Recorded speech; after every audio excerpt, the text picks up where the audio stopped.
За бүгдээ сайн байцгаана уу? Сайн уу? Сайн уу? За харах нүдтэй харж сонсох чигтэн сонсдог бит хоёрын подкастны 2 дахь дугаар ороход бэлэн болсон байна. Тэгээд золоо миний би бас солонгоо өнөөдрийн подкаст эхлүүлэхээр хамт сууцгааж байна. Аха. За тэгэхэд. За юу нэрээ өнгөрсөн 7 хоног хэрхэн өнгөрөв? Өнгөрсөн 7 хоног уу? Өнгөрсөн 7 хоног явахтай нөгөө нэг шүгэл хүлээн гэдэг зорилготой байсан шүү дээ бит хоёр. Шүгэл хүлээн гэдэг чинь ер нь ямар утгатай үг вэ гэхээр нийгэмд болохгүй байгаа асуудлыг өөрт нь ямар нэгэн муу үр дагавар ирэх байсан ч хамаагүй зарлахыг бол шүгэл хүлээх гэж нэрлэдэг. Тэгээ бит хоёр бол Монгол улсад ер нь ерөнхий боловсролын системд яг юу болоод байгаа вэ гэдгийг өөрсдөө 10 жилдээ мэдэрсэн. Одоо ч гэсэн хүмүүсээс ийм байна гэд асуудлуудыг сонсоод явж байгаа шүү дээ. Аха. Яг нь шүгэл хүлээсэндээ бас нэг тийм харамсахгүй. Тэгэд айгүй олон хейт комент ирсэн чамд яаж туссан бэ? Яг нөгөө эхэлж байгаа штэ. Дөнгөж эхэлж байгаа учраас эхэндээ надад бол за одоо яад юм аа, яг юу хийд юм аа гэж бодогцсон л тоо. Гэхдээ нөгөө талаараа бас нэг ийм майнд оржсэн. Юу юм гэхлээр за нөгөө хүн үннийг хэлчихээр амар уралдаг штэ. Үнийн юмтай амар ингээд тэрсэлдээд идэв штэ. Хэрвээ худлаа ирсэн бол тоохчгүй штэ. Яагаад гэвэл би худлаа ирсэн. Тэгэхээр надад асуудал байгаа гэсэн үг шүү дээ. Тэгэхээр надад асуудлыг орхичих байхгүй. Тэгэхээр үнэн юм ярьсандээ бол би санаа зовхгүй байна. Тийм одоо бол надад ямар ч айц салга. Би бас яг ингээд подкаста нэг бүтэн сонсож үзлээ. 2 бүтэн сонсож үзлээ. Тэгээ би тэр дундаас нэг амар буруу зөрүү юм яриа л те. Хүний ад одоо үзэгдэхэр юм олж харахгүй байгаа байхгүй юу. Тэгээд яг энэ одоо бидний ярьсан сэдвэн дээр яг иймэрхүү агуулгатай хүмүүс ярьсан юм юу байдیں۔ Ингээд ер нь бол интернетээр хайгаад сонсоод уншаад үзлээ. Хүн болгоно л хоёулантай адилхан байд юм байна. Бид хоёрын ярьсныг энэ тэндгүү хүмүүс яриа л явж идэм байна. Тэгэхээр бид хоёр бол тийм буруу зөрүү юм яриа л худлаа имийг хоосон имийг бий болгож ирж яриад байгаа юм бол байгаагүй те. Тийм. Тэгээд яг нөгөө талаараа бас юм 2 биш бүр 2000 талтай гэд тэгдэг штэ. Тэгээ нөгөө талаараа бас үнэхээр бид хоёрыг 100% зөв юм ярьсан гэд бас ингээд сайш өөрсдөө сайшаагаад байгаа юм биш те. Тэгэхээр бас нөгөө талаараа өшөө илүү сайжрах хэрэгтэй. Юу ярих вэ бас тэрийг жоохон цензуурлаж ярих хэрэгтэй гэдэг санаа сэтлийг бас өгсөн бахалтай тий. Тэрийг бас айгуусаа ойлгож авлаа. Hate comments болвол бид төр яг анх танихгүй байж байгаад бид төр сонсон хүмүүсээс бол нэг ч hate comment ерөөс аваагүй байгаа тий одоогийн байдлаар. Тэстэ гоё эрэг комментууд авч аваад бол маш их баяртай байна. Тэгээд эрэг коммент илгээсэн бид төрийг бас дэмжсэн замун үдэн төгсөгчдөө бас маш их баярлалаа гэж хэлмээр байна. За өнөөдрийн сэдв юу вэ? За өнөөдрийн сэдв чинь 10 жилийн хичээл хэрэгтэй байсан уу гэж байна шүү дээ тий. Ер нь яг чи 12 дугаар ангийнхаа тухай бодорой заяа. 1-р ангиас ахуулаад 12 хүртэл хичээлийн тоо нэмэгддэж штэ. Яг 12 төгсөхдөө хэдий хичээл нийт судлаад дуусгадаг үлээ. 12 төгсөд нийт 18 хичээл. Тийм. Миний бодлоор. Тэгэл чинь 18. Аха. Нэг семестрт ер нь дээдл 8 хичээл үзэх боломжтой тий. Хамгийн багадаа 3 юм уу 4. Тэгээ ерөнхийдөө 5 хичээл үзээ явдаг. Гэтэл 12 дугаар ангид бол яг 7 хоногт бүхэл бүтэн 7 хоногт 18 хичээл орж ийнэ гэдэг супер байгааз. Чамд яг ийм 18 хичээл бүгдийг нь хийгээл явах тийм сонирхол хүсэл тэгээ бүгдэн дээр нь 100 аваалах тийм ирчүүч байна уу? Байсан уу? За ирчүүч гэх юм бол яг 18 хичээлгүй ямар опт штэ тий угаасаа бүгднгийн амжилаад хийн гэдэг хэцүү. Бүгдэн дээр нь бас төгс суралцсан гэдэг ч хэцүү. Ер нь 18 хичээл дээр яг өөрийгөө хуурахгүй төгс суралцсан хүн бол байхгүй байх угаасаа. Тийм. Тэгэхээр чанартай 1-2-ыг барьж авдаг ч юм уу тий. Үлдснийг нь бол за яг бай тэгсгээд лингсгээд гэл нэг тийм байдаг шүү дээ. Өөртөө яг чухал гэснээр барьж авдаг. Үлдснийг нь яг нэг юм дагавар хичээл шиг явуулдаг. Тиймэрхүү л байсараа гал ер нь төгссөн баг. Ер нь нэг 10 жилийн хүүхдүүдийн нийтлэгийг ингээ анзаараад үзэхлээр нөгөө нэг дүн аягүй чухал, шалгалт аягүй чухал. Учираас 18 хичээлийг 18 лингийн ер нь бол барьж авах гэж аягүй хичээдэг тий. Гэтэл би бас яг ингээ бодоод үзэж ин л да. Гадаадад ер нь яг ямархуу системээр хүүхдүүдэд хичээлээ хуваарлж заадیں۔ Гэдгийг ингээ анзаараад үзэнгүүт бүр бага бахаас нь л одоо нөгөө мэрэгчлийг нь тодорхойлуулад 18 хичээлийг бол нэг хүн бүгднийг нь одоо судлуулах систем бол байхгүй. За яг муу авч болно л доо. Гэхдээ 10 жилд нь яг яад вөхөр 6 7 дугаар ингээд дунд ангиас нь юм уу да. Хүүхдүүдэд ирээдүйдээ яг ямар чиглэлээр явах гэж байгаа вэ гэдгээс нь ахуулаад хуваачдаг. Тэгэд бүр яг дунд сургуультай багтаал нэг юм оюутан системээр явдаг. Өөрсдийнхөө анги ингэж хийдэг. Түүнээс ч бол манай Монгол шиг нэг ангитаа суугаад багш нарын солигддог тийм бол ерөөсөө байдгүй мэн л да. Тэгэд нэг давуу тал нь юу вэ гэсэн чинь одоо хичээлүүдэд хуваадаг тийм үү.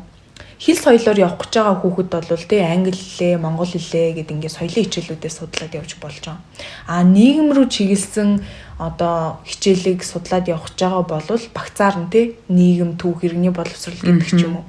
Эсвэл нөгөө шинжлэх ухаан тал руугаа яваад ирээдүйдээ би инженер тий ямар нэгэн байдлаар эмч ч юм уу шинжлэх ухаантай холбоотой мэрэгчлэлтэй хүн болно гэж байгаа бол хим, физик, математик гэдэг хичээлүүд дээр илүү акцент өгөөд олон цагаар тэр нь одоо судлагдаж явах тийм байдлаар явд юм байна л да. Тэгээд тэр систем ороод ирсэн байсан бол чи яг ямар хичээлүүдийг сонгоод ямар чиглэлээр явах байсан юм шиг санагдчихэв. 18 хичээл судлах нь чухал биш. Одоо 18 хичээл судалж байгаа нь буруу биш. Гэхдээ одоо нэг заах, хуваарлах арга зүйн жоохон буруу байгаад байгаа юм байна тий манай сургуулиудад гэх юм уу. Одоо бусад сургууль яг ямар байдгийг мэдэхгүй байна л да. Гэхдээ одоо яг манай сургуулийн хувьд бол яг тийм л эс одоо яг сая таны ярьсан шиг гэх юм те. Гэхдээ 12 дугаар ангида 10 дугаар ангиасаа хойш ингээд сонгоноо судалдаг. Яг өөрийнхөө сонирхолтой юугаар одоо түүх нийгэм ингээд юу н багц хэлний талын хичээлүүд нь багц ч юм уу ингээд багцалдаг байсан байхгүй юу. Тэгээд яг тэрүүгээр явангууд хүн угаасаа тэгжил бодд юм л шүү дээ. Ингээд яг өөрийнхөө надад хэрэгтэй яг ингээд хэрэгтэй юмараа сурж байгаа. Тийм болохоор яг нөгөө нэг сонгосон хичээлүүдтэй төлхөө ач холбогдол өгөөд ирэхээр бас нөгөө оюутан болоход арай бас бэлтгэдээд өөрийнхөө хэрэгтэй юм цаг зарцуулж байгаа болохоор яг нэг хідэн хичээлүүдэд бариад чанартай л сурдаг юм бэлээ л дээ бас. Би одоо ингээд англид орчуулагчаар суралцж байгаа шүү дээ. Тэгээ яг их сургуульд ороод яг нэг нийтлэг ажиглагдсан юм нь юу гэсэн чинь ямар ч англи хэлний мэдлэг байхгүй оюутнууд зүгээр англи хэлний шүгөөд тэгээд оноогоороо англи хэлний орчуулагч болно гэд ороод ирсэн. Гэтэл их сургуулийн тэр нөгөө нэг орчуулагч бэлтгэх систем нь өөрөө англи хэлний түвшин нь дундаас дээшээ байх хэвээр. Тэгжиж хичээлүүдэд ойлгоод цаашаа 4 жил суралцаад төгсөх ийм хичээлүүд байгаа хгүй сургалтынх нь систем хөтөлбөр нь. Тэгсэн чинь оюутнуудын ойлгож байгаагаар болохоор яг 10 жил шиг төсөөлөд тэгээ би ингээ юу ч мэдэхгүй байсан ч зүгээр угаасаа дүн гарчдаг. Тэгээд 10 жилээ төгсөн юм чинь гэдэг хандлагатай орж ирээд байна уу да гэж би харсан. Тэгээ хэрвээ 10 жилдээ нөгөө нэг салбараар нь жишээлбэл одоо холбоотой хичээлүүдээ судлаад явцсан байсан бол ийм асуудал бас үүсэхгүй байсан бах тий. Тэгээ тэр оюутнуудад ямар асуудал үүсэж гинүү гэхээр англи хэлээ дунд түвшинд нь хүртэл судлаагүй учраас анхан шатны одоо англи хэлтэй хүн чи юм ойлгохгүй шүү дээ. Тэгээ ойлгохгүй яваад ирэхээр багш нар мэдээж уурлна. Чи залхуу байна. Юмаа судлахгүй байна. Миний хичээл дээр ингээд ойлгохгүй байгаа юм чи өмөлөнгөт нь чи яагаад ингээд тэгж байгаа юм. Тэгээд эцэстээ тэр хүүхдүүд миний ард анзаарч байгаагаар бол 2 дугаар курс хүртлээ ингээд нэг юм яваад сонирхолгүй болчихж байгаа. За сонирхол байхгүй юм чиндээ гэж явсаар байгаа сүултээ бараг сургуулиасаа ч гарч магадгүй юм байдал төрчээд байгаа байхгүй юу? Яг тийм те. Ингээд ямар ч сонирхолгүй зүгээр л ингээд юм робч те ингээд хөдлөх ёстой, хийх ёстой, сурах ёстой гэсэн байдлаар ханддаг. Тэнгүүд л угаасаа хүн яг тэрэн дээр чи ямар ч хүсэлгүй болж эхэллээ шүү дээ.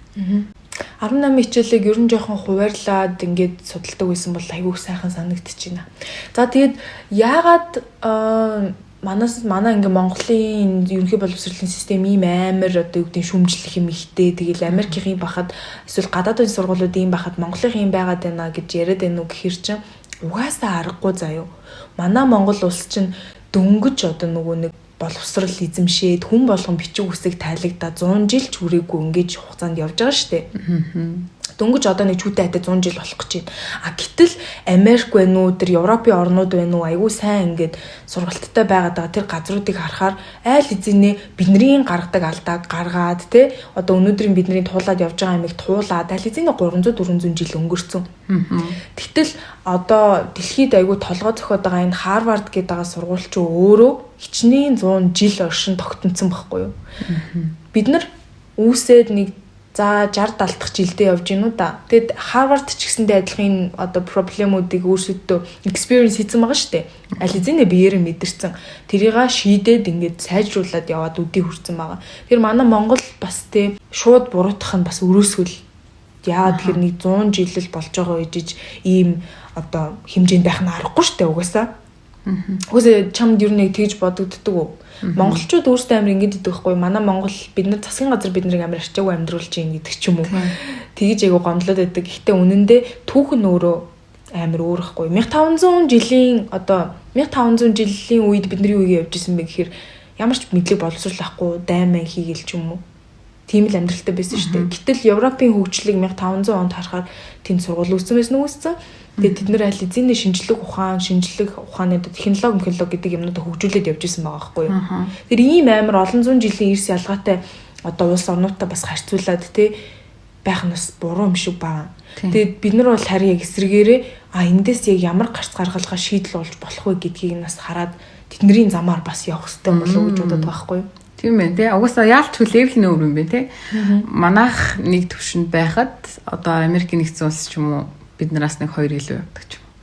Суралцаал явж байгаа цаашдаа илүү хөгжих байх гэж би бодож байна. Гэхдээ энэ нийтлэг гаргаж байгаа алдаануудаа давтахгүй цаашаа явах юм бол хөгжиж штэ тий. Ингээд энэ байдлаараа байгаад ах юм бол бид нар үнэхээр тэр Америкийн нэгдсэн улсын хэмжээнд бол очиж тийм боловсралтай болно гэдэг бол худлаа. Тэгэхээр эвлэрэх хэрэгтэй байгаа нь тий.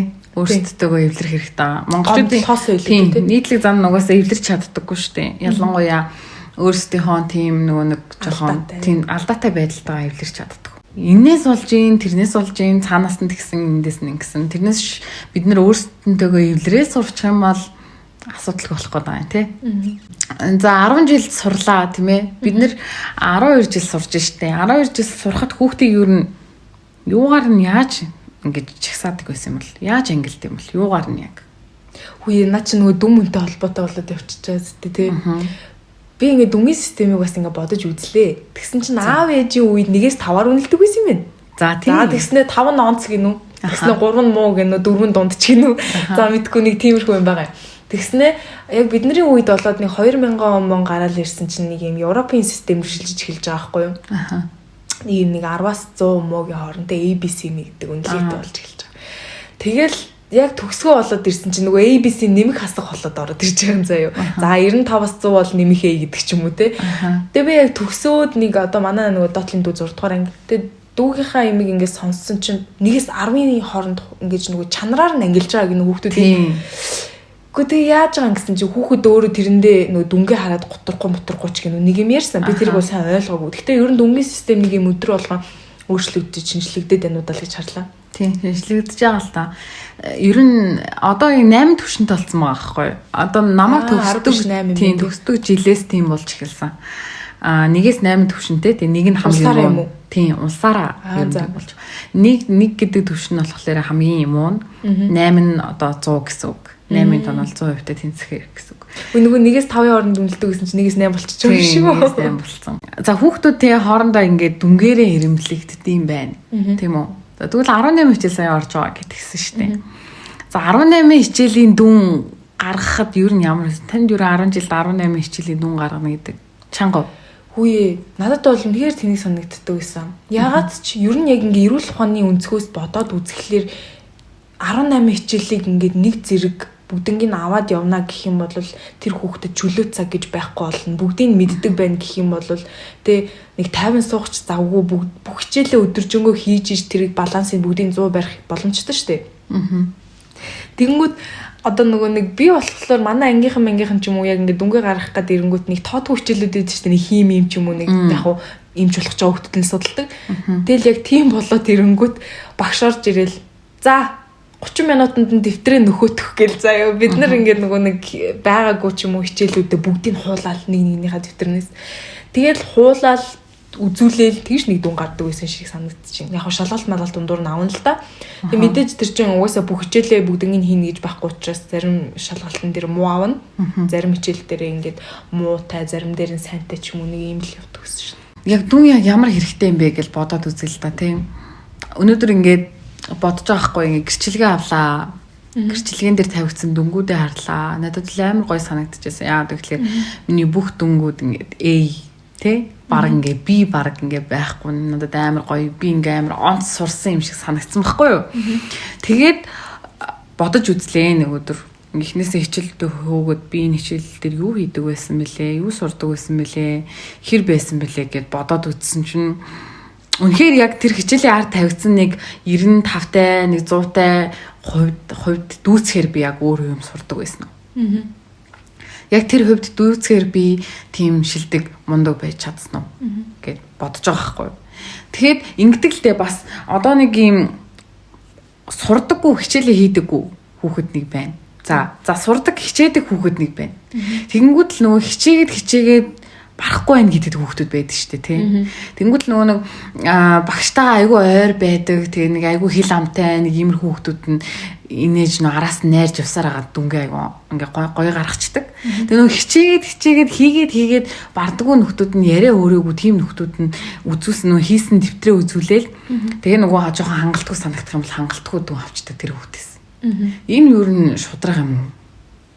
Хизээч яг үнэндээ нөгөө нэг яг эн чинь Монголын систем л яваад байгаа байхгүй юу? Систем ч гэжтэй нэг юм монголчуудын зам байдаг шүү дээ. Таньдаг хүнээрээ ингээл юм хамаа хилхүүлдэг ч юм уу эсвэл таньдаг хүнээ гуугаал нэг юм арын алга гэж ярьдаг шүү дээ. Тэрнтэй л төстэй байхгүй юу наадах чинь. Нэг орой багштайгаа арай дотн хүүхэд нэг гайгүй дүн аваад яриа хөөрт те. Тэнгүү тэр багштай ерөөсөө харьцаж үзээгүй. Гэтэ хичээлээ бас яг нэг юм тэр яриа хөөрөд хүүхдээс бол нэг дутуугүй хийжсэн хэрнээ дүн тэгж харьцаа ялгаатай гарна гэдэг бол амар шудраг бүсэл санагдаж байна. Тийм, тэнгуут л ингэж байгаа байхгүй. Одоо тэгээд тэгж авснаар хүүхэд яаж байгаа гэхлээр за би энийг хийгээд хэрэггүй мэн. Хичээлж энэ ингээд миний хичээсэн үнэлэмж одоо нэг юм хоёр хоорондоо тоогоор ингэж үнэлэгдэж байгаа юм байна гэд амар урамгүй болж эхэлж байгаа. Тэнгуут л хөшөөний цаана гэж ярьдэн штэ.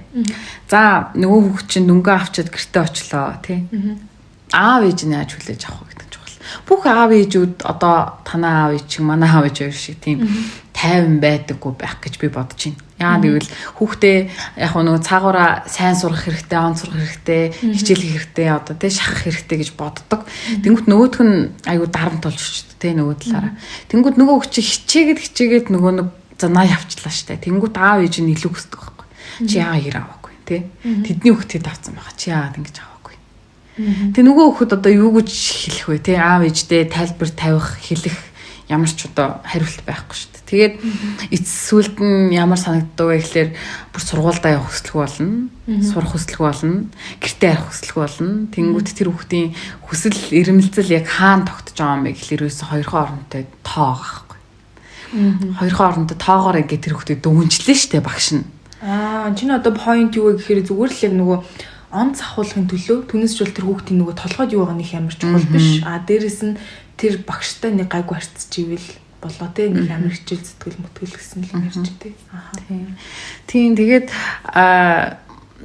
айгүй ингээд жоохон гомдмоор байгаа байхгүй юу ингээд бодоод үзэнгүүт те ингээл одоо ингээ харах юм бол ингээд л өгтлээ хичээжтэй хүмүүс ингээд дүнгийн төлөө хичээлийн төлөө амар хичээж юм. Тэгээд яг ингээд эцсүүлд нь тэрнийхээ үр дүнд нь өөртөө яг юу нааж байгаа юм бэ тий гэдэг нь амар чухал байгаа байхгүй. Тэгээд багш нар ингээл хүүхдүүдийг ингээ ялгадаг, дүнгээр нь ингээл хуваадаг ийм тогтолцоо бас ингээд айгүй байна.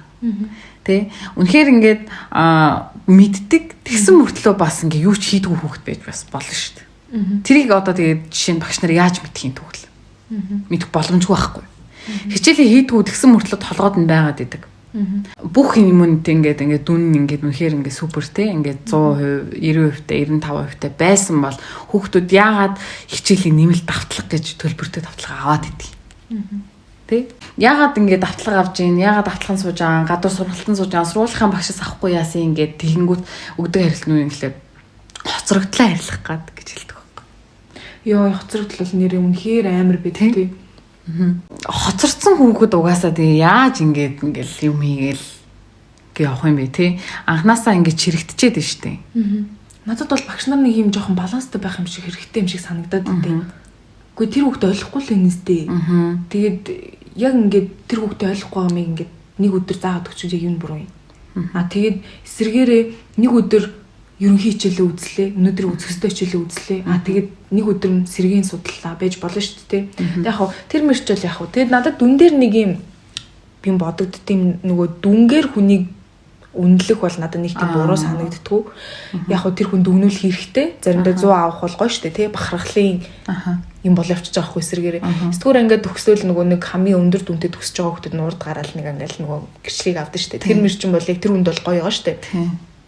Яг дүн дээр яг юу ярих гэдэг нь гэхээр олон нийтийн өмнө хүний хувийн дүнг зарлах амар бүдүүлэг юм шиг надад санагдаад байна. Энэ бол яг цэвэр нөгөө хувь хүний эрхтэй холбоотой болчихж байгаа тийм. Тэр хүнийг одоо нөгөө нэг эвгүй байдалд оруулах эсвэл яг ямар хуу байгаа вэ гэдгийг нь олон нийтэд зардлах шаардлага өрсөй байхгүй. Зүгээр л дуудаж гаргаж ирлээ. За юм байна. Харууллаа, буцаж суулгалаа. Дүн дээр бол ер нь нэг өөр өөртөнд хэлчих хэрэгтэй юм шиг санагдаад байгаа. Ингээл сургууль дээр нэг авсан шалгалтаа үүдэнд нь ингээл бүгднгийн жигсаал цаасаар наах мах ямар шаардлага байхгүй гэдэг чинь. Тийм, тэр болохоор яа тэгж наад гэхэр би ингэж утсаа байхгүй. Яг хуу дээгүр байгаа хүүхдүүд нь ингээ айгу гоё тий. Ингээд би амар ингээд хүн босод хүүхдүүд харсан ч гэсэн айгу гоё. Доор байгаа хүүхдүүдэд нь ямар нөгөө нэг юм сэтлэхгүй дээ нөхлөр багш нарын хувьд ингэж боддог юм шиг байна. Энэ ингээд доор орсон болохоор дараачийн удаа ингээд эннийгаа ингэж харуулахгүй тулд өөрөө амар хичээгээд дээшээ орох байхаа гэж бодоод тэрийг ингэж наадаг юм шиг надад санагддаг. Гэхдээ тухайн хүнд бол үнэхээр гоё байдаг байхгүй тий. Тэгээ сүүлдээ бүр эвлэрсэн хүмүүс явж идэв шүү дээ. Би энэгээр ингээд доогуур нь баг ингээд байж лээд гэсэн янзтай байж идэг хүмүүс. Тэгээд сүүлдээ нөгөө шалгалтын ч тоохоо болчихсон тийм. Угсаал өгөнд муу тэгэл ийм тодорхой юм дээр би яах юм. Гадаадын сургуулиудыг ярьснаас одоо нөгөө хичээлүүдээ ингээд хуваагаад бүлгээр судлаа авчлаа шүү дээ. Тэрэн дээр нэмэлтээр юу орж иж гэнэ үг гэхээр дадлага заавал хамт явдаг. Одоо нөгөө их сургуульд ороод ирэхлээр нэг юм лекц семинар гэж хоёр явдсан шүү дээ. Тэр чинь яаж гэнэ үхээр лекцэн дээр онлоо үзлээ, семинар дээрээ дадлага ажил хийх одоо хэсгийг семинар гэж нэрлэдэг байгаа байхгүй. Би бол яг 10 жил тахт үнэхээр ойлгохгүй лээсэн. Тэгээд яг гадаадын сургуулиудыг яаж гэнэ үгээ танга харангуй тэд нар өөрсдийн гэсэн лабтай хийм дээрээ бол туршилт хийж үзэж гин. Практик нь хосолж явхлаар тэр хүүхдийн тархинд илүү үлдчихэж байгаа. Одоо жишээлх юм бол яг хүн сонсоод өнгөрсөн юмныхаа 30%-ийг өөрөө хийгээд үтсэн юмныхаа 80%-ийг ч үлээ нэлээд өндөр одоо санах хувь нь айгүй өндөр байдаг. Тэгэхээр бас яг жоохон Монгол улс чинь нэг тийм дадлага хийгээд байгаа орчин нөхцөл нь бас ямар илээ те. Мэдээлэл зүй орох гэж яадаг үлээ нэг алаан болд нь штэ. Айгүй өрөвдмөр байдаг. Тэгэхээр хамгийн наад захын ядаж мэдээлэл зүй одоо нөгөө world is changing. Дэлхий бол өөрчлөгдөж байгаа. Сургалтын систем өөрчлөгдөх ёстой. Дээр үеийг хараад үзэнгүүт аав ээж нь зодуулаад сурдаг байсан байхгүй юу? Одоо бол хүүхэд тийм байха болцсон, аргадуулж сурдаг болсон байгаа шүү дээ. Тэгэхээр яг тэрнтэй л адилхан бүх юм шинжлэгдэж явж явах хэвээр тэрнтэй адилхан одоо практикийг бас нэвтрүүлэх цаг нь болцсон юм байна гэж хармаар байгаа байхгүй юу? Тэгээд дээрээс нь чинь нэг биологийн хичээл дээр нэг эсийн хичээл үзэнгүүт нэг микроскопоор юм хардаг санаж байна уу? Тийм шүү дээ. Тийм тэгмүү тэр чинь юм яг ингээд дадлага бол явчихж байгаа байхгүй юу? Хүүхэд биологи үзлээ тэгээд эс нь яг үнэхээр ингэж харагддсан байна гэдэг үзээ явж байгаа байхгүй юу? Гадаадын сургуулиудад хүүхэд болгоны өмнө нэг микроскоп, Монголд яаж ийн вэ гэмүү сургуультыг микроскоп гэдэг ч юм уу те. Яг хөө энэ одоо нөгөө практика бас жоохон нэмэр юм л та. За практикаас гадна хүн өөрөө хийж болох юмнууд гэхээр нөгөө дугуулan секцийн асуудал явчихж байгаа. Чи яг хичээлийнхаа хажуугаар нэг тийм улсаас хангаж байгаа дугуулan секцэд юу н хамаарч ирсэн үү? Тийм хүмүүс дугуулan секц юу н байд юм уу?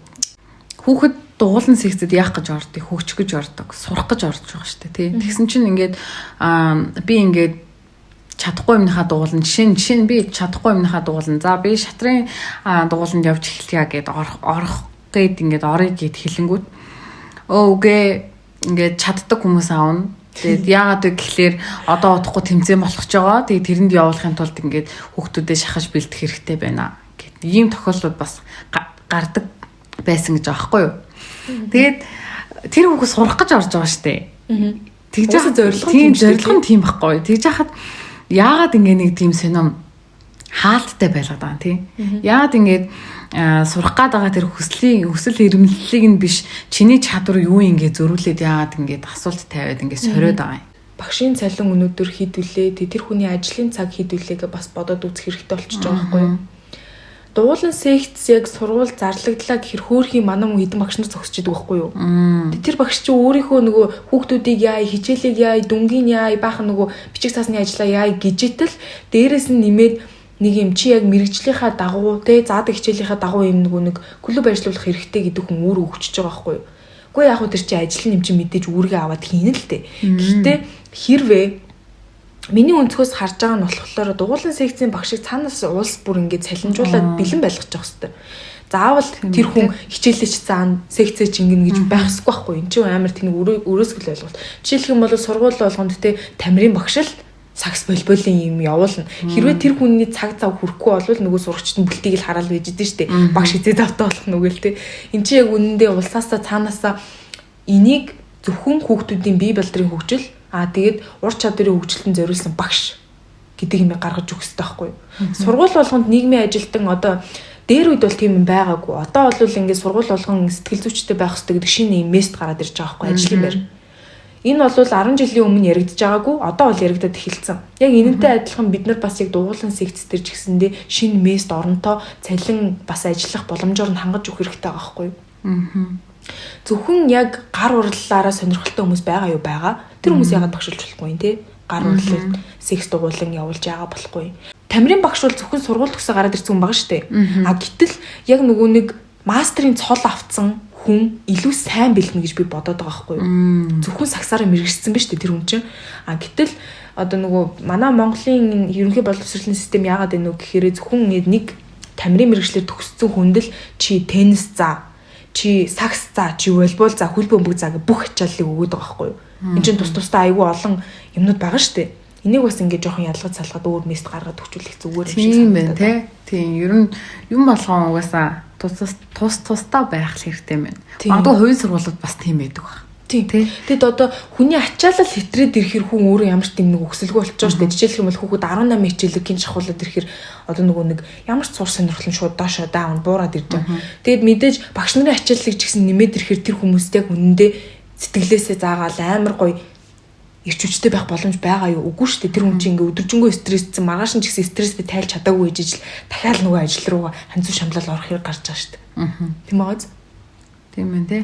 Тэгэх юм бол бас нөгөө талаараа бас нөгөө нэг үн үнгүүдүүлээд байгаа нөгөө нэг мастер цолмол гэл одоо хүн болгон л баг спортын мастер байна гэл хүмүүс ярьдаг болчих шүү дээ. Хүн болгон л гар урлал хийж чадчихин, хуваараа хийгээд сурч чинь. Тэднийг ингээ яага үнгүүдүүлээд байгаа юм гэхлээр ямар ч Монгол өөрөө ажлын байр байдаггүй юм байна. Монгол өөрөө тэднийг үнэлдэггүй юм байна.